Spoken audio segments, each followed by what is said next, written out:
ئەو گەنجەی لە ئاهەنگی هاوسەرگیریەکەیدا ئەندامانی جەستەی لە کارکەوتن ئێستا تەنها دەتوانێت دەستێکی بجوڵێنێت.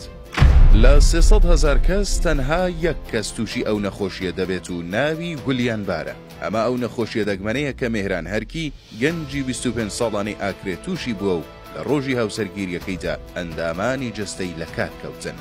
چیرۆکی نەخۆشیەکەی میهران بەم جۆرەیە.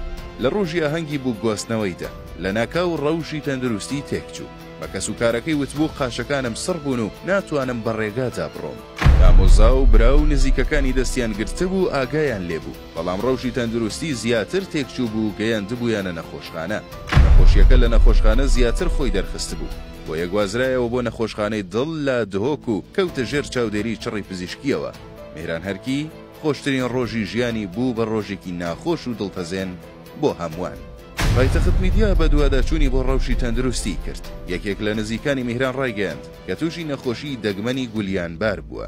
لە نەخۆشخانەی و لەژێر ئامێری ئۆکسجین و ئامێرەکانی دیکەی چاودێریدایە. تەنیا دەستێکی دەتوانێت بجوڵێنێت و هێزی نەماوە. ناتوانێت قسە بکات و هەر چیەکی بوێت یان بە ئاماژە پێمان دەڵێت یانیش بە نووسین باسی دەکات.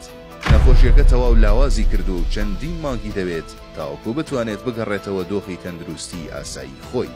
نەخۆشیەکەی میهران دەگمەنە و لە 300,000 کەس تەنها یەک کەس توش دەبێت. ئەو نەخۆشیە گولیانباری ناوە. دەماری ماسوولکەکان دەخاتە ژێر کاریگەریەوە. هێزیان ناهێڵێت و بە تەواوی کەسەکە لاواز دەکات. دەکرێت بە چەندین شێوە کەسێک تووشی ئەم نەخۆشیە بێت، لە پەتا و پەسیوێکەوە تا شێوەکانی تر و میهرانیش بە پێی لێکدانەوەی پزیشکەکان تووشی ئەم حاڵەتە بووە و بنەماڵەکەی دوعای خێری بۆ دەکەن و هیوەخوازن هەرچی زووتر کوڕەکەیان چاک ببێتەوە.